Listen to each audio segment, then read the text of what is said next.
Bonjour, ici Véronique Lajoie et Roch Giguère. Bienvenue à cette capsule Passion Jardin.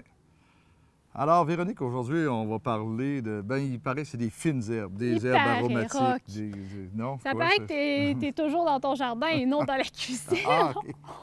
Alors on parle des fines herbes, on vous en montre quelques-unes ici au domaine joli de Lobinière, puis on parle de la culture aussi. Je vais pouvoir en cultiver. La culture des fines herbes est vraiment facile.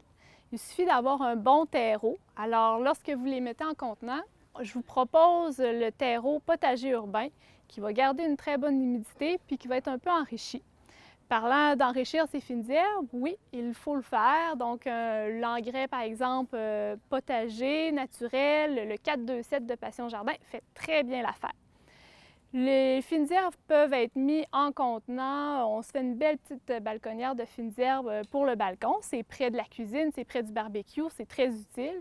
Mais aussi, elles peuvent être incorporées au potager pour le compagnonnage. Elles vont éloigner des insectes qui seraient indésirables pour vos légumes. Alors ici, on est en face d'un mini-jardin d'herbes. Alors, une première plante intéressante, le laurier sauce. Alors, à ne pas confondre avec le laurier qui fait des fleurs roses, parce que c'est pas la même chose. L'autre est poison, celui-ci est comestible. On connaît toute sa saveur là, dans le spaghetti italien, là, que j'appelle. Ensuite de ça, on a le basilic Pesto Perpetuo, ici, qui est un beau basilic panaché, qui, en principe, ne fleurit pas parce qu'il est stérile. Et un autre petit basilic très, très intéressant, qu'on appelle un basilic grec, mais ici, Aristotle. Alors, très, très petit basilic. Alors, vous voyez, on est capable de faire un bel ensemble avec tout ça. Et bien entendu, les mérigoldes qui sont un peu des attrapes pour voir si les pucerons vont venir dans notre jardin. Et en même temps, c'est un répulsif. Alors, l'entretien des fines herbes, c'est quand même très facile.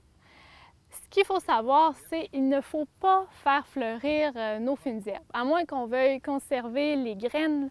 Mais, par exemple, pour le basilic, si on le fait fleurir, ici, on voit que c'est seulement une question ornementale. Ce n'est pas nécessairement une bonne pratique, car le basilic va devenir très amer si on laisse le temps comme ça à sa floraison.